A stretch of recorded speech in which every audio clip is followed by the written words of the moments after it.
Welcome back murakaza neza kuri channel yacu Esther's Hobbies. Turabakunda. Hobby yindi rero mugiye kubona uyu munsi guteka.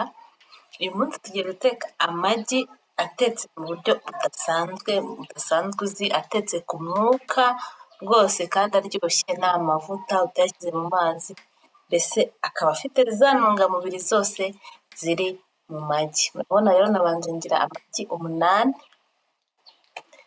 yose. Aya magi uri umuntu ushaka kugabanya amavuta kandi ukarya amagi aryoshye, ushobora kubikoresha. Ndi bukwereke kugeza aho ushobora kuyateka udakoresheje amavuta, wabishaka ugashyiramo amavuta, byose ni choice yawe, ariko pariti ya mbere turabona amavuta dukoresheje. Ikindi kintu mwibutsa, niba ugiye gukubita amagi ibuka gushyiramo umunyu hano rwose kugira ngo uyakubite neza. Muribone ko video yanjye bitatumye asa neza, nibagiye kuyakubita nshyizemo turmeric, ko hari umuntu akoresha turmeric aho gukoresha ka kantu gahindura mu cy'umuhondo, ngakoresha turmeric kuko ari naturel. Nyishyiramo nyuma rero namaze kuyashyira ku ziko, bituma asa neza. Murabona rero nahise nshyiraho ya safuriya yanjye muzi yo ku mwuka steaminga, nshyiraho akandi kariya ni agapanu kacitse kashaje, niko nahisemo gukoresha. Ni ukuvuga ngo hano udafite ino safuriya rero, ikintu wakoresha, wafata isafuriya nini ugashyiramo amazi, ugashyira ku ziko, noneho ugafata akandi gasafuriya gatoya karinganiye nyine, ugashyira, akaba ari gushyiramo ya magi y'amazi. Nabwo amagi arashya kandi agashya ahishijwe n'umwuka. Cyangwa se nimba ufite akayungirizo watereka mu isafuriya ntikajye mu mazi, wabikora. Ikindi ushobora no gufata ayo mazi wagize ugafata amagi ukayashyira mu ishashi. Ubashije kuyibona ishashi itangiza ibidukikije, ukayibona ukayisukamo amagi yawe ugatereka muri ya mazi rwose, nabwo ya magi ashya nk'uko aya ngaya ngiye guteka ari bushya. Nuvuga rero ngo ntabwo mfite ino safuriya sinabikora, rwose wabikora. Ahangaha nashyizeho ino baking paper kugira ngo nyine bidafata, ariko utayifite wafata ya pano. Njye nuko ndi gukora ibintu birinze amavuta, ukayisiga amavuta ku buryo amagi yawe atari bufateho, ukayasukaho cyangwa mu isafuriya ugasukaho utiri gushyiraho baking paper. Ariko uyifite zino baking paper nibyo byiza, cyangwa ishashi cyangwa se aluminium, nibyo byaba byiza. Ntabwo rwose tugiye kuyateka nta mavuta nta mazi ahuye nayo, ahubwo atetse ku mwuka. Tukiri hano rero, nimba kuko wakunze ino video, kora subscribe, duhe like, duhe na share ku muntu ukunda guteka ibintu byiza mu gikoni. Kandi rwose gukora ka like na comment mu buryo bwagira urashaje, basi nzagura indi mix igiye kuza. Ndayikunda, ariko umuntu ushaka ino isafuriya yo ku mwuka, ibyiza washaka ziriya za aluminium. Iyi ngiyi isaza nabi pe, irashaje nabi. Hari ukuntu igenda ivaho ririya range kandi n'ibi ishobora kuvaho bijya mu biryo, cyangwa se ugasanga aho riri kuva hari kuza ingese. Ntabwo nyikunda kwiteka, nyifite ko nyine ibintu cyane cyane bidafite aho biri bukorere ku isafuriya, kuko niko ntacyo uba, ariko isafuriya inyuma igenda izana ingese. Ni byiza rero ubashije kujya gushaka ino safuriya, ni nziza ku muntu ushaka kurya amavuta, ku ushaka kurya ibiryo bitavuyemo intungamubiri, byuzuyemo intungamubiri, gukoresha ino safuriya. Washaka ya indi ya aluminium gusa imbere n'inyuma. Aha murayabona yahiye, murabibona yanabyimbye, ahita abyimba akaba menshi rwose. Murabona ko ameze fresh, araryoha amagi atetse gutya. Ubwiza ukuri rwose araryoha. Ahangaha ubishatse rero wahita uyarya rwose ameze uko, utiriwe ujya gukora ibindi, rwose ukadukata ugategura.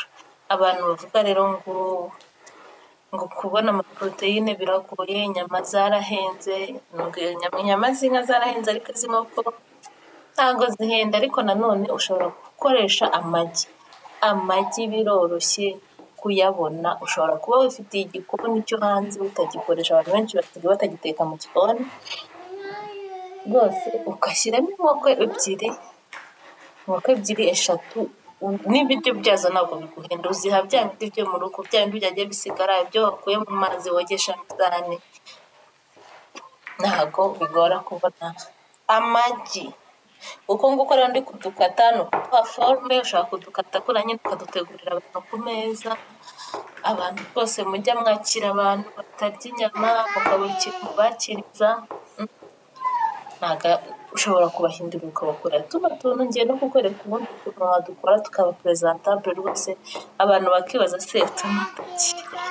Nimba hari umuntu uri muri komenti uri kureba ino videwo waje ahantu nadutetse akayoba ibyo ari byo nakore, hari umuntu uhora abinyishyuza, nene bitetse ukundi nzabereka nanone, ariko nabanje no porosesisi aba aryoshye, ntabwo umuntu amenya nimba se koko yibaza ikintu ari kurya icyo ari cyo. Umukoreye siripurize, mumutunguye, ni byiza guhindura uko uteka. Ya pariti ya mbere yarangiye, rero udashaka amavuta wahita uyarya ameze kuriya. Noneho nimba ushaka ko turyoha kurushaho, bitewe n'uko udafite ikibazo cyo kumva udashaka kurya amavuta, wakora ino pariti ikurikiyeho. Nashyize nshyiramo kuri ya mavuta, nshyiramo kuri ya panu, nshyiraho amavuta, noneho ngiye kudushyiramo. Uku rero nashyizemo twa duce nakase, ahita arabyimba aba manini. Ukundi mushobora kuyateka nzabibereka, ariko reka ngende mbivuga kuko ushobora gutekereza kubikora naragukorera video, kuko video iragora. Gukora video biravuna, iyo uri kuyireba wowe ubona byoroshye, ariko gukora video biravuna, ukajya no kwigisha ni ukuvuga rero kuriya wayabonye nayakase kuriya, ushobora kuba ufite isosi hari abateguriye bamaze gukaranga irimo iki, ugahita uyashyiramo turiya duce tubyimba, ukaba wakwirishiriza ubugari bwose. Ntimuzongere kuvuga ngo mwabuze kuri mu zidahari. Amagi nubwo amagi aranahindutse, kwa tureyi y'amagi 30 bigura ibihumbi 4 hagati ya 4 na 5, ukambishyiremo aho ngaho bitewe. Hari n'umuntu i Kigali wambwiye ko ajya agura iy'amanyarwanda 600. Simbizi, byarandenze, ariko ubwo nyine wasanga ayagura ku kirango. Kongo ukaba ngenda dushyiramo twose kugira ngo dufate amavuta, ibe noneho turyohe kurushaho, ariko nakuriya kwa mbere araryoshye. Urabona ko nimba uri kwitegereza neza uko wabonye nshyiramo, urabona ko kahise katakingana nk'uko kangana agasuru. Rwose uraduteka impande zose hagashya. Muri gukoze nagiye mu rugo ateka. Akenshi iyo turi gukora video hari utuntu tuba dushaka twerekana nyine, ariko murabizi nimba uko nabizi ko ari gishobora kubona ko guhinduza akamamiyo biragora, ariko umutetsi nyamutetsi arabizi ko nk'uko biba biri ku murongo, ubundi intoki ziba zikarangira biri bushye, ushobora guhinduza intoki bikihuta ukareka kwirwa ukina n'akamamiyo. Amagi rero kuriya yahiye, yabyimbye, yaryoshye, mbese sinzi turiya ducumuro tw'igikoni nahise ifashisha igitunguru yakuyahinduye ikirungo kugira ngo aryohe cyane, ariko amavuta ni mabi. Ni byiza ko umunsi umwe wajya urya kuri ya kwa mbere, ukabona kugira ko uyashyiramo.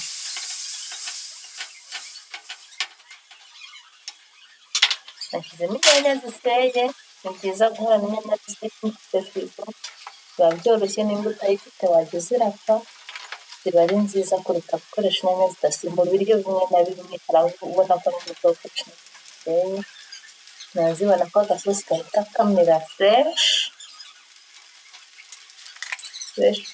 Nshyiramo akunyu, ubundi hari ukuntu nshyiramo akunyu ngiye no mu gitunguru kugira ngo nze kurya agatunguru k'akunyu, shyiramo na black pepper, ibi byose utabifite nta kibazo, shyiramo anatoside. Anatoside ni ikirungo cyiza kamusubiremo ugikura. Njye ngingura mu makorozi, ahantu hacuruza ibintu by'ibimera, baranashyira muri soya sauce. Anatoside rero ni iri natirere, itukuza ibiryo bitukura, kandi kikaba ari natirere. Ni ukuvuga ngo hari utubuto tw'igiti cyitwa anato, baradusya tukaba ari ifu yatwo. Numva ko nta bindi bintu birimo byo gutukuza nka biriya bintu tutazi icyo bivuzemo, ahubwo ni ikirungo kiri natirere kandi biratukura, binanaryoha. Gishyiramo akandi kagu, urabona ko nahise nshyiramo twa turungo twanjye nakoze muri videwo, muyireba aho hejuru ngako kajeho, nayishyizemo videwo y'ukuntu mbika ibirungo byose, seleri, leti, puwavuro, tungurusumu, ndabisya byose nkabibika, bigatuma noroherwa mu guteka, kandi bigatuma mporana ibirungo, atari uko buri gihe njya kuri butike kwa kazungu, kwa murokore, kandi kuzana udupuwavuro, leti zo ndanazihingira. Oya, ndi kuvuga leti, puwaro, ni puwaro ntabwo ari leti, ni puwaro. Puwaro zo ndazihinga no mu gice cy'ikijerekani, puwaro rwose ziraguhaza, ziba zihagije. Ukabisya nkabibika, igihe cyose mba mfite ibirungo, kandi iyo ubiguze bikiri fureshi ntibibika byangirika, ariko akantu ni ukuntu ufite firigo. Kurikira videwo nakweretse hejuru, cyangwa se ujye hasi muri komenti urebe videwo yanjye ko nabikoze. Komenti ndayitinda, urebe uburyo wakwibikira ibirungo kandi ukagira ekonomi. Umuntu utarakora subscribe kuri ino channel rwose yarahombye, kuko nzakwigisha utuntu twinshi. Iyi ngomba no kumva, mwabibonye testing, kumva ni itegeko ry'umutetsi uwo ari we wese. Ugomba kumva ukamenya ibyo ugiye kujyana ku meza bimeze bite. Ushobora kujyana ibijyana ugatangira ngo nta munyu urimo, why not? Wakumvishe ko utabyibye, umva, hanyuma umve ko ari cyo ugomba kongeramo. Umuntu utarakora subscribe n'ubwo bwose yikore. Hano rero time to eat, come to eat.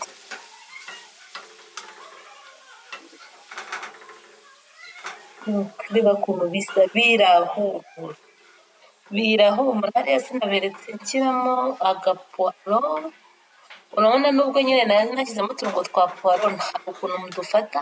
Hari n'udutunguru mfite twitwa sibure na siburete, duhumuza, tutagira ibijumba tw'utubabi gusa, nako kugahinga ibaze ko nsaraye kugahinga biroroha rwose. Akantu gahinze mu kabido k'akajerekani ka litiro 5 kagukorera rwose igihe kinini. Nketse tukatandushyiramo tukiri fureshi, ntabwo natukaranze amavuta tube twakwangirika. Ndebera, aya si amagi 8. Ahangaha niyo tuvuze ngo waruriye umuntu buri wese iri funguro, ari ukuvuga ngo ugiye kurya, buri wese ukamuha udusatira ifunguro ryabahaza muri abantu bane. Ntabwo ryabahaza nyine ngo umuhaga, ariko mufite umuceri, mufite kuvuga ngo buri wese yaba ariye amagi, kuko buri wese n'amagi abiri, kandi bikaba bimeze fureshi. Ufite akamayoneze hano, ufite n'agaca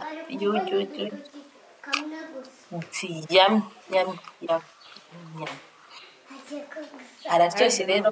Hano ushobora kumuca kuba ndi buhite nyashyira no mu isosi, araryoshye kurisha ubugari.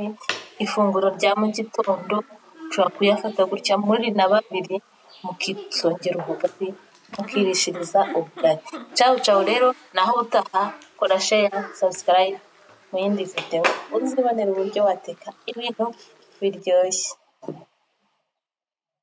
Bye.